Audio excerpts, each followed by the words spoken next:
Assalamualaikum warahmatullahi wabarakatuh. Apa kabar sahabat Bisik? Berjumpa lagi bersama saya Zahra dan saya Akbar dalam program kesayangan Anda, Bisik. Bincang asik, opini yang menginspirasi. Kita malam ini spesial sekali ya dalam menyambut hari ulang tahun PGRI yang ke-75. Betul. Jadi sekali. kita perkenalkan dulu ya. Iya, narasumber kita di malam ini tentunya. Ya, ini luar ada biasa. Luar biasa sekali. Ini adalah Pak Jeffrey. Nama lengkapnya Pak? Pak Jeffrey Hasan. Pak Jeffrey Hasan. Ya. Pakai mic-nya Pak. Silahkan. Ya.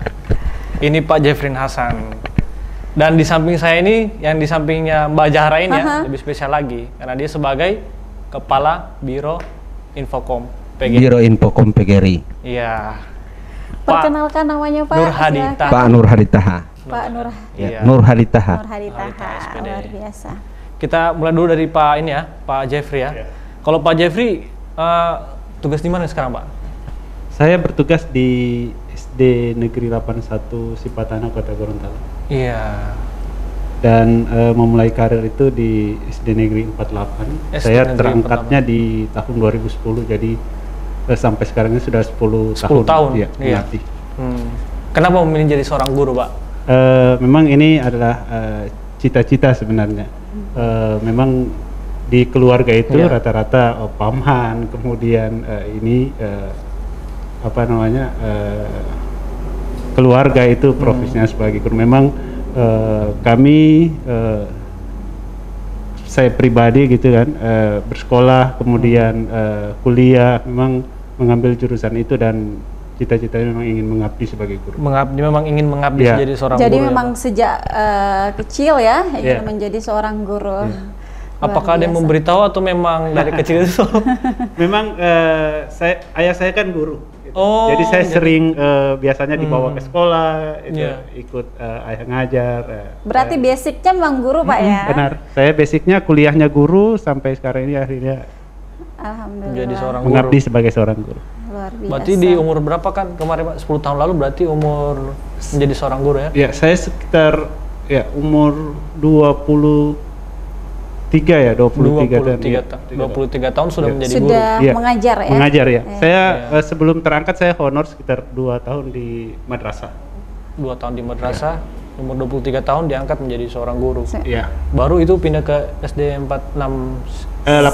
SD 81 Sipatana. Luar biasa. Jadi sudah 10 tahun ya? 10 tahun. 10 tahun mengabdi menjadi seorang pendidik, seorang pengajar, apalagi di zaman milenial sekarang ini. Luar biasa, keren. Ya. Kita ke Pak ini dulu. Pak Nur Hadi Taha. Pak yang di sampingnya saya. Silahkan Bapak dari sekolah. Kenapa memilih menjadi? Ya, Assalamualaikum warahmatullahi wabarakatuh. Waalaikumsalam. Ya, jadi kalau kita bicara soal guru, maka definisi guru itu dalam bahasa Sanskerta terdiri dari 2 huruf, gu dan ru. Gu itu artinya penghancur, ru itu adalah artinya kegelapan.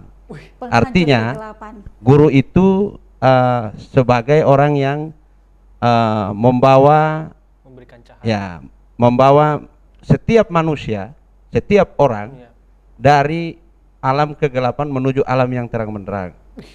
Sehingga bahasa dari berbagai macam para filosof bahwa guru itu adalah orang yang patut digugu dan ditiru.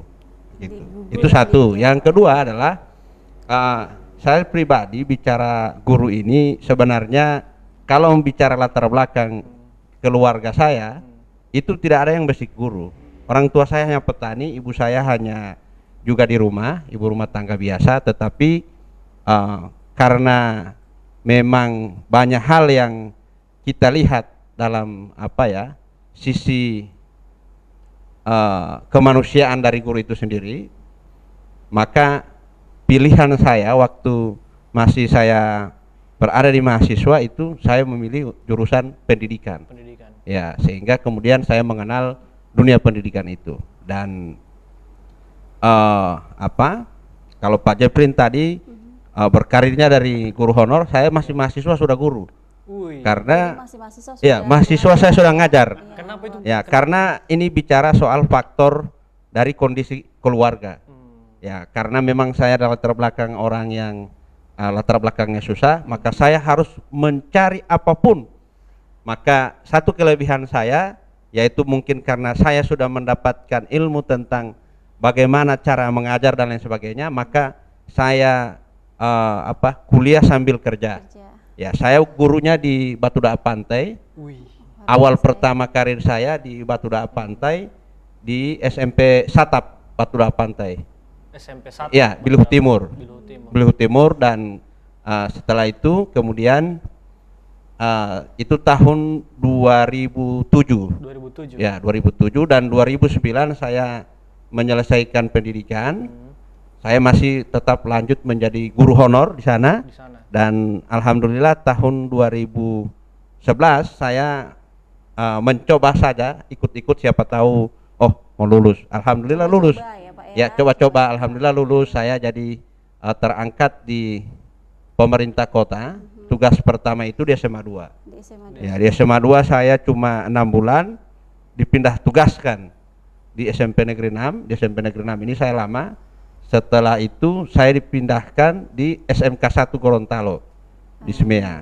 Setelah itu kemudian saya dipindah di Diknas Cabang Dungingi. Nah, di Diknas Cabang Dungingi ini dibubarkan oleh pemerintah.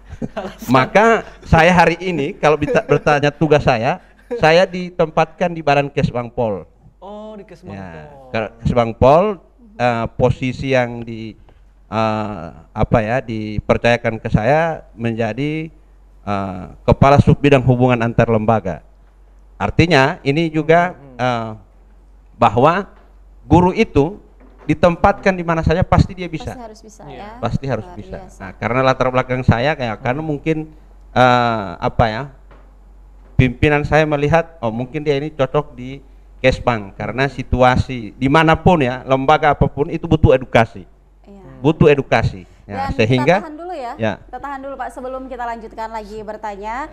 Kita informasikan ke sahabat Bisik semua, tema kita pada malam ini adalah peran guru di zaman milenial.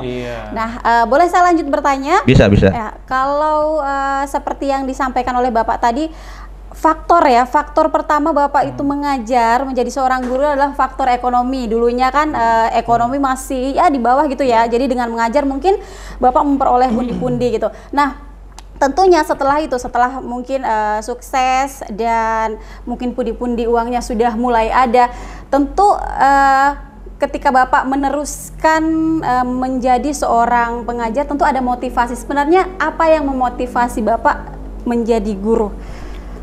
Melanjutkan menjadi seorang guru. Jadi begini, kalau saya pribadi bicara soal pendidikan ini bicara soal sisi kemanusiaan. Kalau mau ditanya honor saya dari sini ke Batu Da'a Pantai itu tidak cukup untuk hidup saya. Iya, tidak cukup untuk hidup saya. Karena memang dari sisi gajinya, honornya dan lain sebagainya, ini tidak cukup menghidupi, bahkan pengeluaran saya lebih banyak. Akan tetapi karena kreativitas dari kita masing-masing, termasuk guru itu, maka saya kira banyak juga tawaran-tawaran yang lahir waktu saya masih guru honor. Pak ngajar di paket A, paket B, paket C. Jadi saya nambah jam.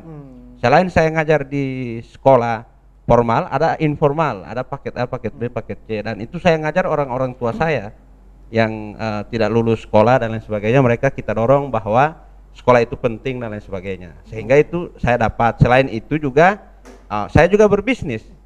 Saya biasanya bisnis saya ya seputar dari keperluan-keperluan sekolah, seperti seragam dan lain sebagainya. Itu saya kira adalah hal peluang-peluang yang ketika saya masih ini. Dan tadi pertanyaannya bagaimana, kenapa Anda harus melanjutkan itu? Karena saya pikir motivasi saya satu, bahwa ini kemanusiaan, bahwa di mana-mana kita harus bisa memberikan edukasi, kita harus bisa mencerahkan orang lain.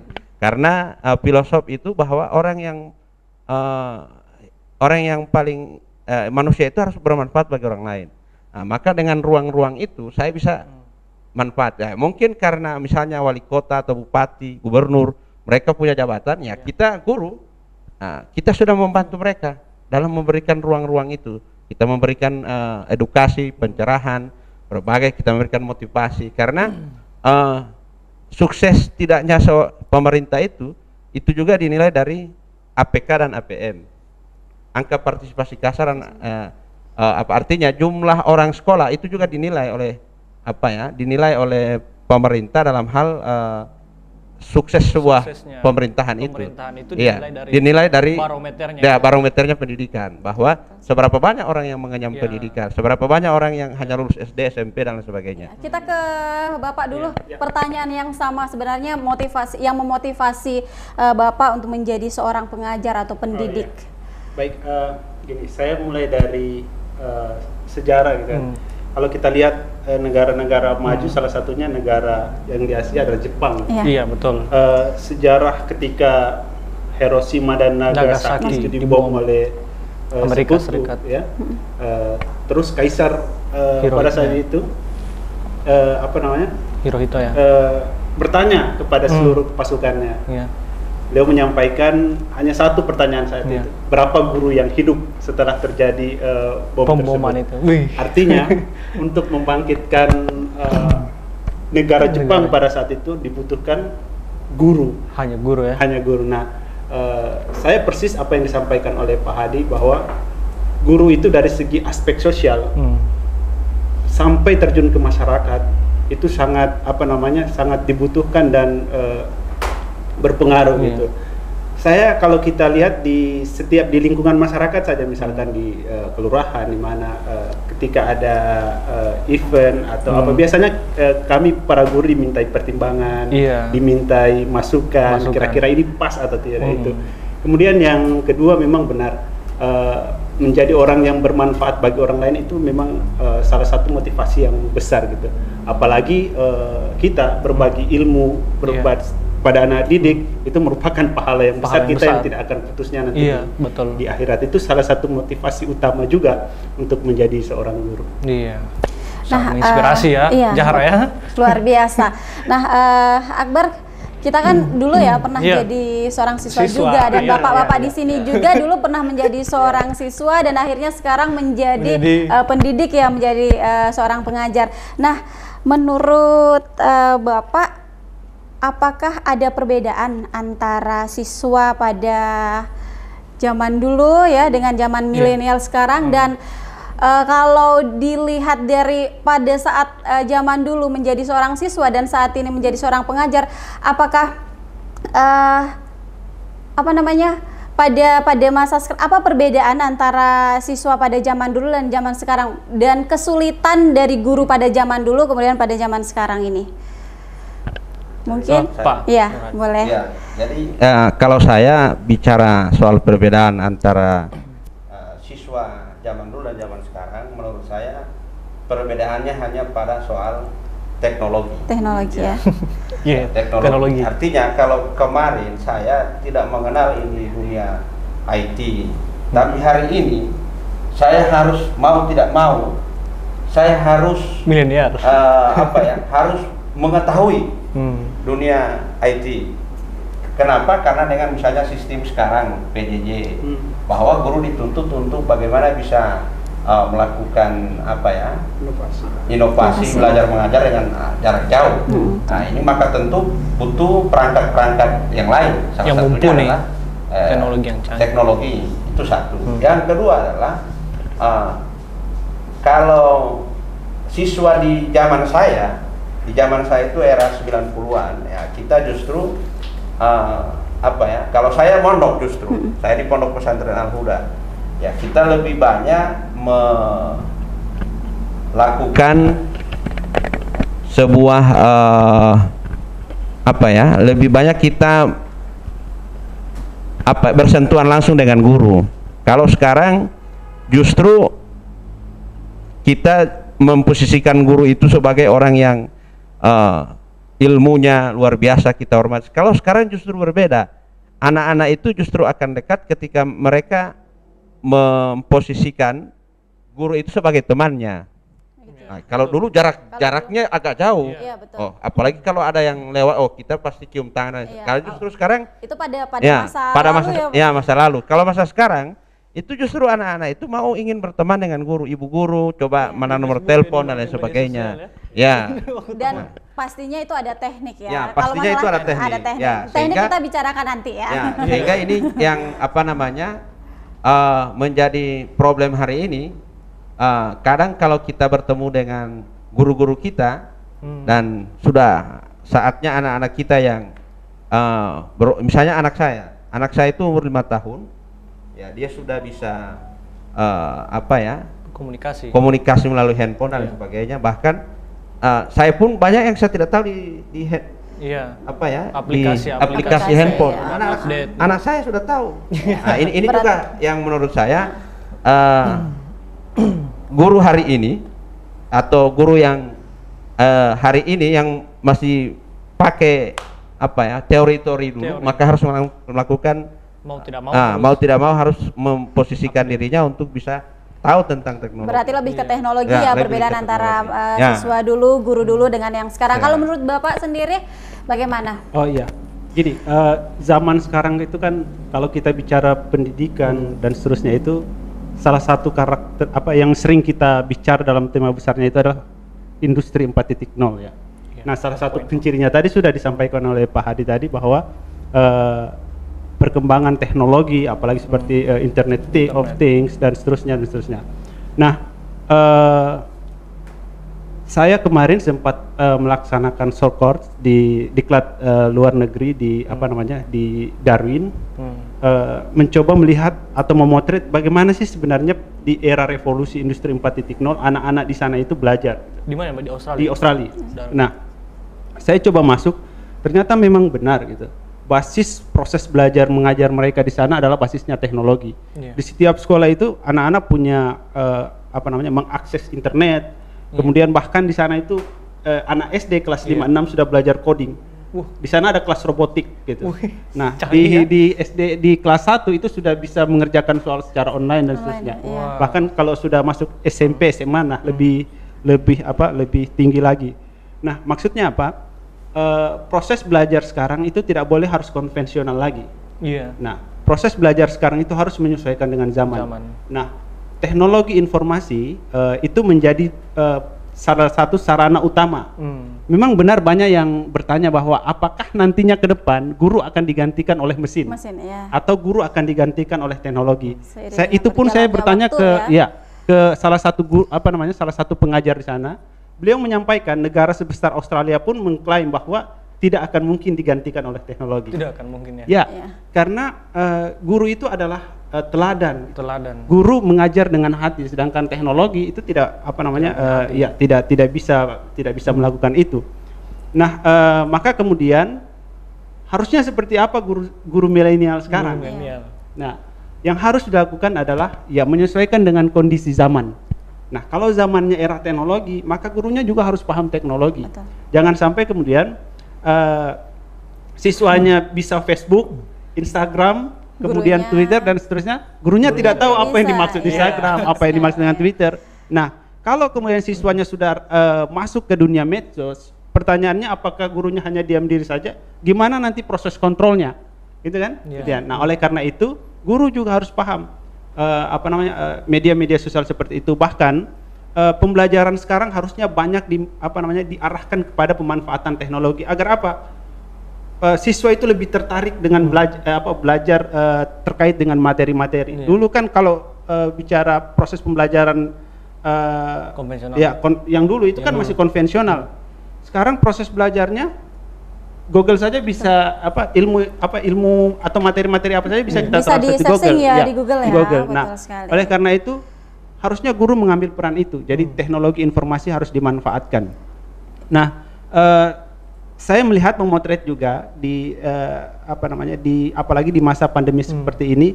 Kemarin saya dan teman-teman di kota kan kita punya namanya komunitas guru kreatif. Nah, kebetulan di komunitas itu teman-teman milenial, guru-guru milenial mulai dari SD sampai dengan SMP. Nah, kita coba membuat sebuah gebrakan bahwa harusnya TIK itu menjadi apa namanya bentuk paten yang akan apa namanya dijadikan basis oleh guru-guru untuk Dasar sarana pembelajaran ya, jadi sarana pembelajaran atau jadi media pembelajaran. Dan alhamdulillah kita di kota berdasarkan dukungan ya, dukungan dari Pak Wali Kota, dan Pak Wali Kota sangat senang dengan pemanfaatan TIK di dalam kelas. Nah, selain menarik pembelajaran, sebenarnya itu memudahkan guru. Jadi guru tidak perlu capek-capek lagi menyampaikan materi. Guru tidak perlu lagi mengulas materi secara panjang, cukup menonton YouTube kemudian mengarahkan gitu. Cukup menggunakan portal kemudian mengarahkan. Nah, terakhir di kami itu di Pusat Data Informasi Kemendikbud juga itu menyelenggarakan yang namanya program Rumah Belajar. Nah, Rumah Belajar itu salah satu situs yang disediakan secara gratis oleh Kementerian Pendidikan dan Kebudayaan untuk diakses oleh seluruh siswa. Jadi seluruh siswa. Jadi seluruh siswa, guru, bahkan orang tua juga bisa mengakses di sana, ada sumber-sumber belajar. Jadi teknologi seperti ini adalah penciri zaman, sehingga orang bisa mudah belajar, orang bisa mudah mengakses informasi. Iya, jadi meskipun di zaman teknologi seperti ini, guru-guru tetap harus berperan ya, berfungsi, gunanya untuk mengontrol ya, untuk mengontrol siswa-siswa semuanya dalam proses belajar mengajar. Dan sahabat Bisik yang saat ini sementara menonton program kami, tentunya menjadi seorang guru itu tidak mudah, banyak kendala-kendala yang dihadapi, kemudian bagaimana nanti teknis mengajar siswa milenial pada zaman sekarang ini. Tentunya setelah pesan-pesan yang berikut kita akan kembali.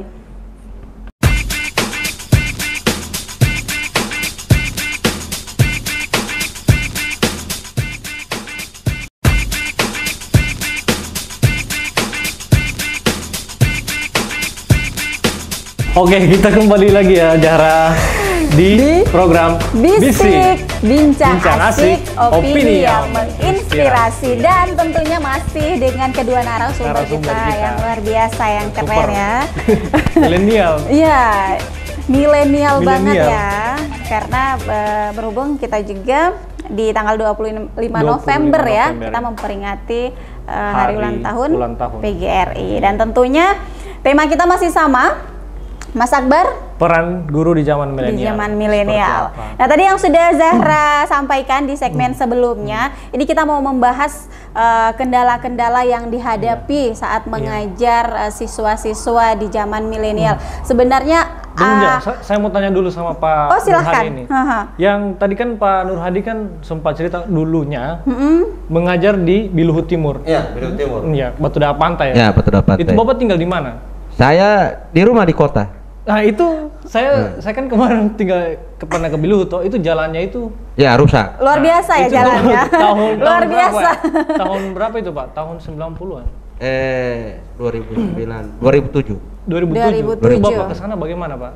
Ya, jadi kalau saya dari kota ke ke Biluhut Timur itu saya harus ada transportasinya? On the way dari rumah itu 5:30. 5:30, luar biasa. 5:30, jadi 1,5 jam dari sana. Dan anak-anak yang saya ajar itu paling banyak di pegunungan.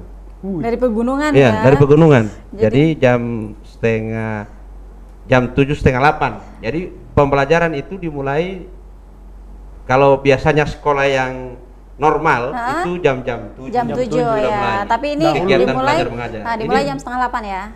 Jam 9 bahkan. Ada yang setengah 10. Ya, bahkan tetapi biar anak-anak saya itu di pegunungan, tingkat IQ mereka luar biasa. Luar biasa ya. Dan saya sebenarnya membayangkan ketika Bapak bercerita dari kota kemudian ke desa mana tadi, Biluhut ya. Desa Biluhut Timur. Dengan kondisi jalan yang luar biasa. Kemudian anak-anak yang di pegunungan gitu. Kemudian disambut, Bapak guru sudah datang gitu ya Pak mungkin ya. Itu sukanya di sana ya. Iya.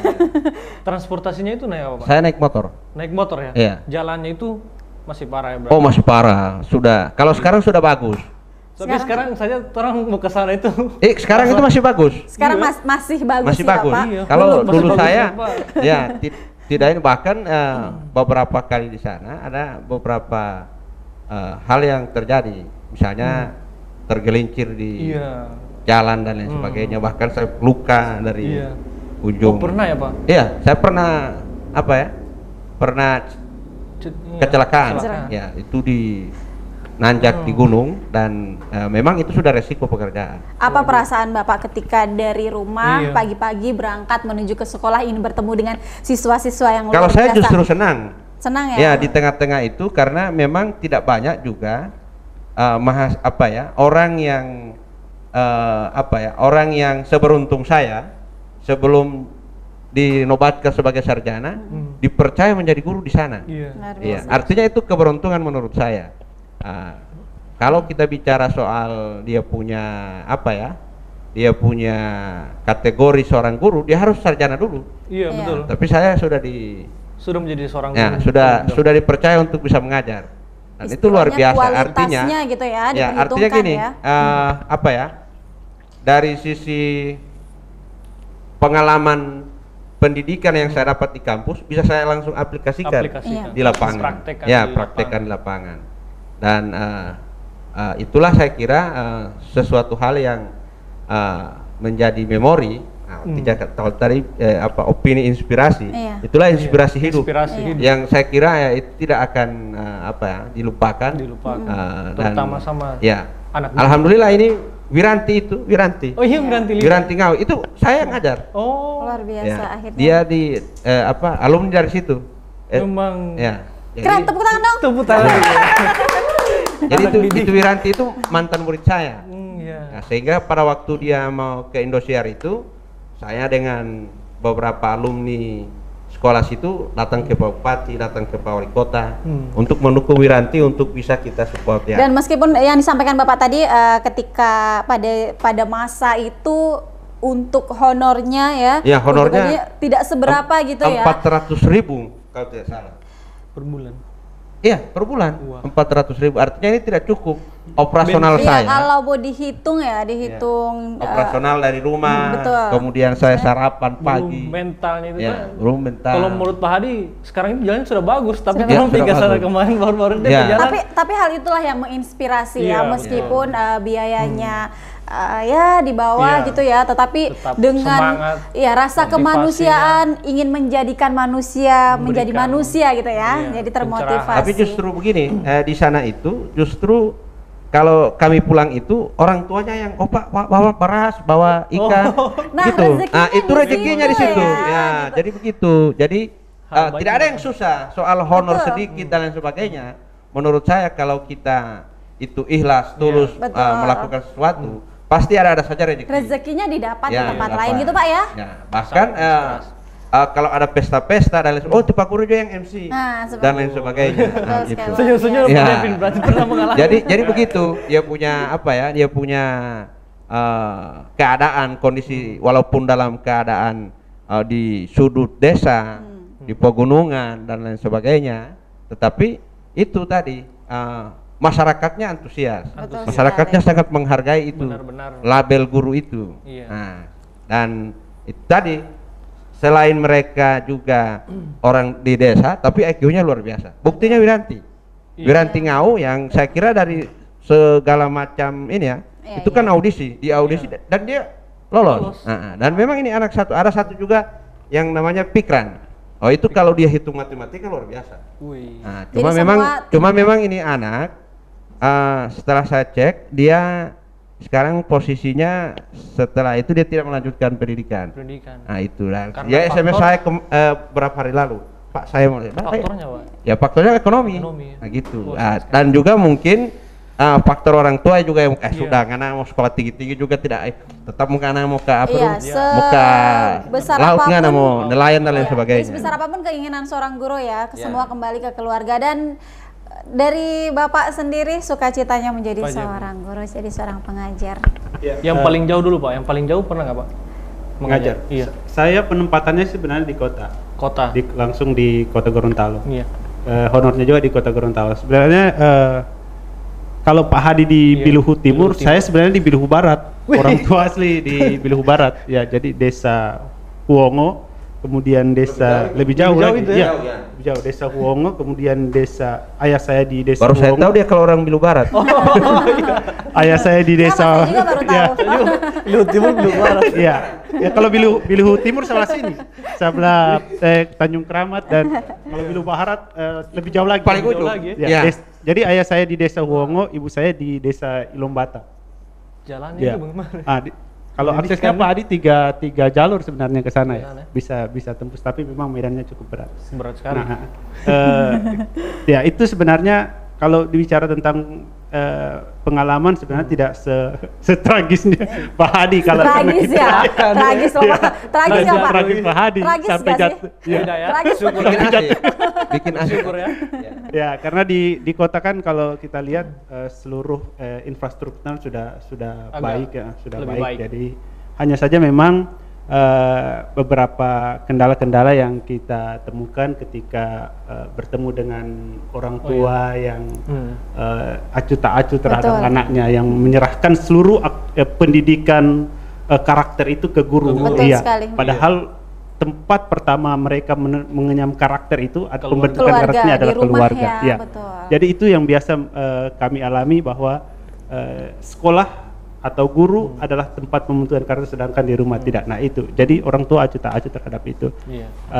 Itu sih sebenarnya pengalaman, kemudian bertemu dengan siswa yang mengajar dengan berbagai karakter gitu kan. betul, ha. Ada karakter yang A, karakter B, karakter C, kemudian kita mau mengajar dengan misalkan ada 10 orang dengan 10 karakter yang berbeda. Nah itu butuh pendekatan, Pendekatan, ya. Yang berbeda butuh juga metode ya, yang Iya. berbeda untuk mengajar mereka. Jadi kendalanya lebih pada berbagai macam karakter ya gitu.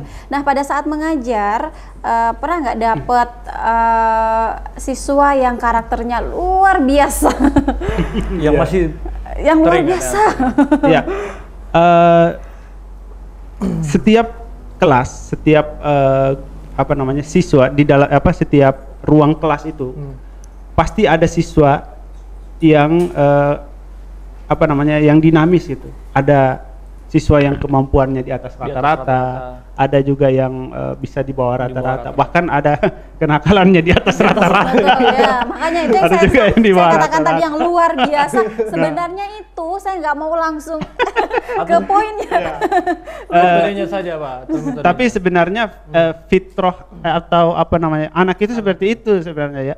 Jadi tinggal tidak ada sebenarnya anak yang bodoh, Iya. gitu, tidak ada anak. Tapi bagaimana guru itu, Iya. keberhasilan. iya dari keberhasilan guru Keberhasilan mengajar guru pada anak itu. mengajar, Jadi mendidik. memang sebenarnya sekolah itu sebenarnya bengkel mereka, bengkel untuk memperbaiki sikap, Betul. kemudian bengkel untuk menanamkan nilai-nilai karakter.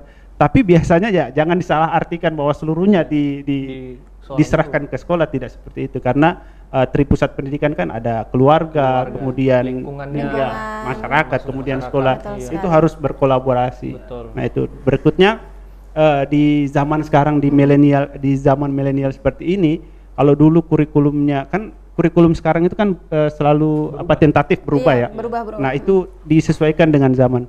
Nah sekarang fokus dalam membentuk Karakter, membentuk iya. siswa itu ada 3 gitu.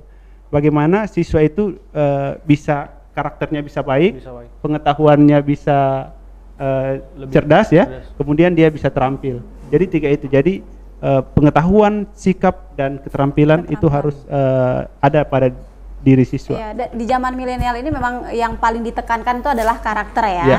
Nah, kita ketahui bersama Mas Akbar, Iya. di zaman sekarang ini ya, kita dihadapkan dengan pandemi COVID-19. Pandemi COVID, iya. Nah, pada saat pandemi COVID-19 ini, apakah ada tantangan bagaimana mengajar siswa pada musim pandemi? Kalau menurut saya Mbak Jara ya, kalau pandemi COVID justru memaksa semua itu langsung digital ya, langsung tanpa bertatap muka orang. Itu Iya. jadi tantangan ya. kira-kira. Makanya, dan tentunya pasti ada tantangan ya. Ya, pengalaman kemarin itu di awal-awal pandemi Iya. itu kita agak kesusahan memang, Betul. karena dipaksa langsung PJJ Iya. tanpa ada sosialisasi. Iya. Infrastruktur Iya, yang tanpa ada pemberitahuan bagaimana cara menggunakan Iya. media e-learning dan seterusnya. Iya. Itu di awal-awal, Iya. di awal-awal itu. karena tiba-tiba pandemi kemudian tiba-tiba harus Langsung. PJJ belajar dari rumah. Namun khususnya di Kota Gorontalo kan kita itu sudah bergerak sebelum pandemi dengan seminar-seminar sosialisasi dalam bentuk webinar-webinar sebenarnya itu. Jadi guru-guru sebenarnya sudah punya modal pelaksanaan pembelajaran secara daring gitu. Ya. Cuman memang metodenya itu yang tidak sempat tersampaikan. Bagaimana cara mengajarkan daring secara langsung. Sebelum pandemi kan hanya seminar-seminar biasa saja, hanya menggunakan alatnya. Kalau menggunakan alatnya tanpa metodenya, saya kira itu tidak bisa berhasil. Jadi bagaimana cara menggunakan alat dan bagaimana metode menggunakan alat itu harus perlu juga diketahui oleh guru. Ya, dan seperti ini, tadi kan sempat disampaikan, Bapak sempat menyinggung bahwa di zaman milenial ini lebih ditekankan untuk nilai karakteristik ya dalam mengajar anak-anak. Nah, bagaimana pada saat pandemi sekarang ini belajar, semua kan diharuskan belajar dari rumah. Ya. Nah, apakah ada teknik dari Bapak pribadi agar supaya pengajaran ataupun sikap dan karakteristik itu tetap tersampaikan kepada siswa meskipun belajar dari rumah? Ya, pertama ini harus dikomunikasikan dengan orang tua karena proses pengawasannya itu seluruhnya di rumah. Nah itu, jadi kita menjalin komunikasi dengan orang tua, menyampaikan apa sebenarnya yang harus dikerjakan oleh siswa, itu yang pertama.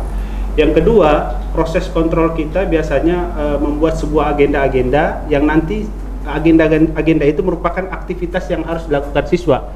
Misalkan mereka dari bangun subuh ngapain, sholat, kemudian setelah itu membantu orang tua dan seterusnya. Nanti ada checklist yang harus mereka isi. Nah itu bagian-bagian dari penanaman nilai-nilai karakter. Bahkan kalau kita memberi penugasan gitu, penugasan kita punya waktu gitu. Kapan harus dikumpulkan, itu bagian dari karakter disiplin. Jadi itu hal-hal yang mungkin sebatas itu yang baru kita bisa jalankan untuk program PJJ seperti ini. Nah, kendala selama ini apakah ada orang tua yang ini, Pak Guru bikin tambah ribet, Pak Guru bikin tambah pusing, ada nggak orang tua yang terus komplain seperti itu? Iya ada. Banyak ya. Yang permasalahannya juga itu biasanya anaknya di rumah, orang tuanya kerja. Itu lagi ya? Iya itu sampai kontrol ini. Kendala kita. Jadi anaknya di rumah kan proses pengawasannya tidak begitu maksimal. Tidak ya. maksimal. Biasa betul. diserahkan ke tantenya atau diserahkan ke pamannya, ya itu biasanya tidak maksimal. Kalau pamannya juga punya urusan lain. Nah biasanya laporannya itu nanti kita menunggu orang tuanya di malam hari gitu. Biasanya mereka yang kalau perangkat ya, ini juga kendala perangkat. Biasanya ada juga siswa yang tidak mempunyai perangkat. Gitu kan? Perangkat tapi milik orang tuanya. Nah nanti dikerjakan tugas-tugasnya setelah orang tuanya datang. Jadi kendala-kendala itu seperti itu saja di PJJ. Jadi kesimpulannya lebih mudah mengajar pada saat kemarin-kemarin sebelum ada pandemi atau pada saat daring seperti sekarang ini? Daring. Hasil wawancara saya dengan para guru, hasil survei dengan para guru, sebaiknya lebih mudah mengajar secara langsung. Karena kita bisa melihat langsung dan kalau kayak orang tua, tambah-tambah urusan. Kalau dari Pak Hadi bagaimana? Ya, pertama saya kira pandemi ini menjadi satu bencana yang menurut saya ada hikmahnya. Hikmah pertama adalah bagi orang tua, maka kalau perhatiannya yang agak kurang, maka dia harus memberi perhatian yang penuh di tengah pandemi.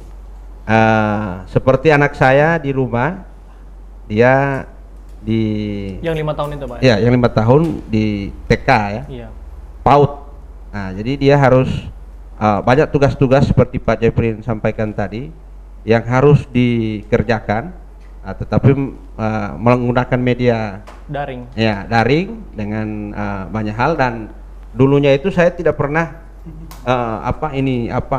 aplikasinya tahu. Ya, aplikasinya dan lain sebagainya. Nah, ini saya turun langsung. Harus turun langsung. Harus turun langsung. Karena tidak mungkin anaknya Bapak. Ya, itu satu.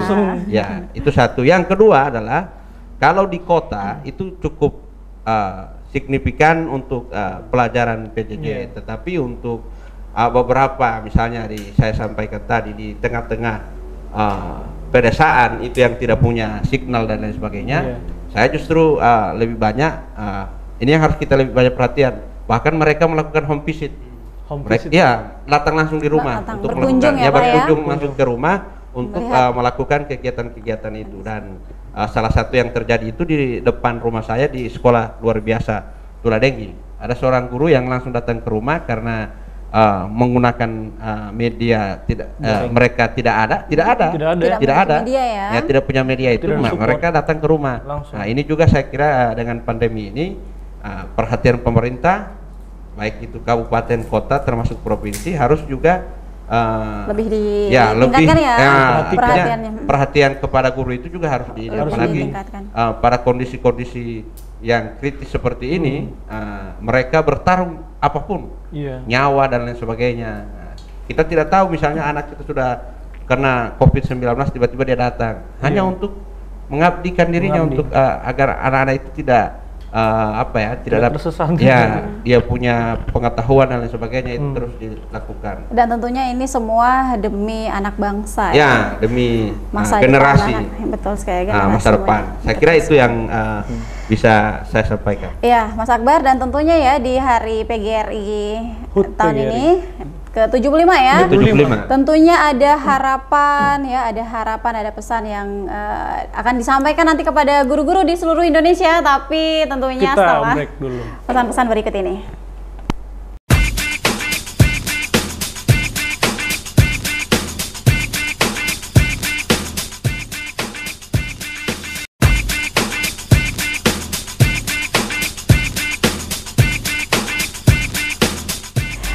Oke, kembali lagi bersama kami di program Bincang Asik, opini yang menginspirasi. Dan kita sudah berada di segmen terakhir ya, tidak terasa. Sudah berapa puluh menit kita berbincang. Dan sumbernya sangat menginspirasi sekali. Betul sekali. Saya banyak tahu dari Pak Hadi itu guru atau arti dari seorang guru itu dari bahasa Sanskerta ya. Penghancur kegelapan ya. Jadi biasa. Ada lampu bukan seperti itu ya. Pokoknya mencerahkan. Ya, seperti itu. Itu kalau pakai bahasa kiasan ya. Iya. Betul sekali. Dan pertanyaan yang di segmen terakhir. Iya. Apa dulu arti ini juga harapan ya. Boleh. Sebenarnya menurut Bapak berdua apa arti guru ya? Arti guru menurut seorang pribadi. Guru untuk Pak Hadi sendiri atau Pak Jeffrey sendiri?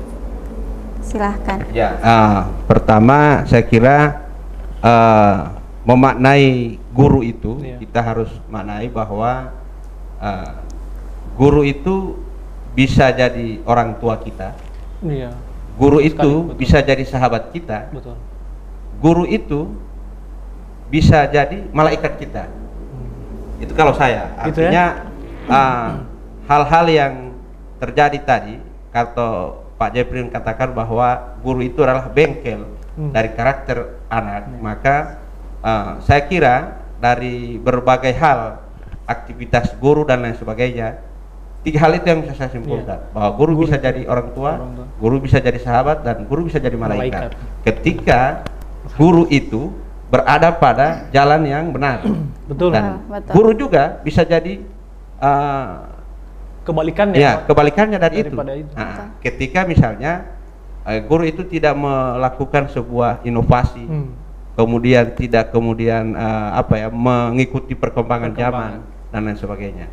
Saya kira itu, dan di mana-mana saya kira dalam benak seorang guru tidak ada guru yang menginginkan anak didiknya itu tidak sukses. Maka saya kira kalaupun ada hal-hal yang keliru di guru, itu mungkin karena soal ketidaktahuan.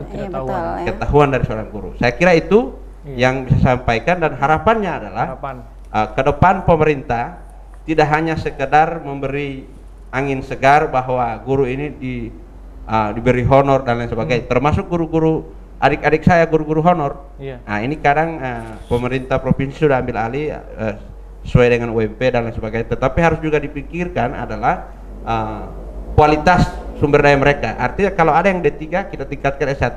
Kalau ada yang S1 kita tingkatkan S2. Begitupun S2 dan S3. Kalau tadi kita berpijak pada Jepang bagaimana dia membangkitkan negaranya dengan memajukan guru, maka saya kira juga Gorontalo harus itu. Karena peradaban kita ke depan itu akan semakin luar biasa, tantangan kita akan semakin besar, maka benteng pertahanan terakhir dari negeri ini menurut saya adalah guru. Ya. Dari Bapak sendiri saya terkesima. Dari saya salah satu hal yang terbaik adalah guru itu selalu menjadi teladan bagi siswanya. Guru gitu. adalah teladan. Jadi jadi guru itu adalah teladan. Guru itu adalah orang yang digugu dan ditiru. Nah, harapan saya teman-teman di hari ulang tahun PGRI, kemudian di Hari Guru Nasional sekarang ini, dan di masa pandemi seperti ini, kita tidak perlu berkeluh kesah dengan keadaan. Yang dibutuhkan adalah inisiatif dan kreativitas. Betul sekali. Jadi harus berinisiatif. Jika tidak ada perangkat, harus berinisiatif bagaimana bisa mengganti perangkat dengan yang lain. Harus memiliki kreativitas bagaimana guru meramu proses belajar mengajar itu menjadi lebih menarik dan menyenangkan bagi siswa. Belajar di rumah itu justru menambah semangat mereka bisa belajar gitu. Jadi inisiatif dan kreativitas. Harapan saya buat para guru, jangan takut bahwa guru di zaman depannya nanti itu akan tergantikan oleh mesin. Jangan takut. Dan tidak akan tergantikan. Bahkan salah satu profesor atau guru besar di Charles Darwin University sudah menyampaikan bahwa tidak akan tergantikan. Karena guru itu akan mengajar dengan hati, guru mengajar dengan perasaan. Ya. Guru akan sebagai pembentuk karakter siswa dengan teladan tadi. Saya kira itu. Harapannya kepada pemerintah? Harapannya kepada pemerintah mudah-mudahan guru-guru khususnya guru-guru honor, kemudian guru-guru sudah mengabdi cukup lama itu menjadi perhatian, khususnya di Hari Guru Nasional seperti ini. Bahkan kalau bisa diberikan apresiasi kepada guru-guru yang sudah lama bertugas. Gitu. Saya kira itu. Itu ya. Luar biasa sekali Luar ya. biasa Berarti kalau sekali, Pak Jeffrey, guru itu adalah teladan dan tak akan pernah bisa tergantikan. Guru adalah orang tua, guru adalah teman, ya. Sahabat dan guru adalah malaikat. Guru adalah segalanya. Kalau kalau saya ada sedikit kata mutiara, kata berlian ya. Karena guru adalah penentu kesuksesan dan keberhasilan anak-anak bangsa, maka jadilah guru yang berkualitas. Mungkin di kualitas itu umum ya, secara umum. Jadi kita paham kualitas seperti berarti apa. di balik kesuksesan itu ada seorang guru. Ada seorang guru. Dan tentunya guru yang berkualitas. Ya. Seperti itu. Dari Mas Akbar, bagaimana? Kalau dari saya, simpel saya, guru itu seperti ibarat lilin dalam kegelapan. Jadi dia menerangi. Seperti itu. Ada nggak selain lilin? Selain itu nggak ada lagi. Nggak ada ya? Belum sampai seperti kayak Pak Hadi ya. Sangat menginspirasi ya. Betul sekali. Dan sahabat Bisik dimanapun Anda berada, itu tadi perbincangan kita bersama narasumber. Tentunya mudah-mudahan ini menginspirasi, menginspirasi sahabat Bisik semuanya yang ada di rumah. Iya. Kita sudah sampai di segmen terakhir ya. Jadi kita mohon pamit dulu. Saya Akbar Yusuf, ini Pak Nur Haditaha, Pak Jeffrin Hasan, dan saya Zahra. Kita bertemu di program Bisik selanjutnya tentunya dengan tema dan juga narasumber yang lebih menginspirasi lagi. Sampai ketemu di episode selanjutnya. Assalamualaikum warahmatullahi wabarakatuh. Sampai jumpa.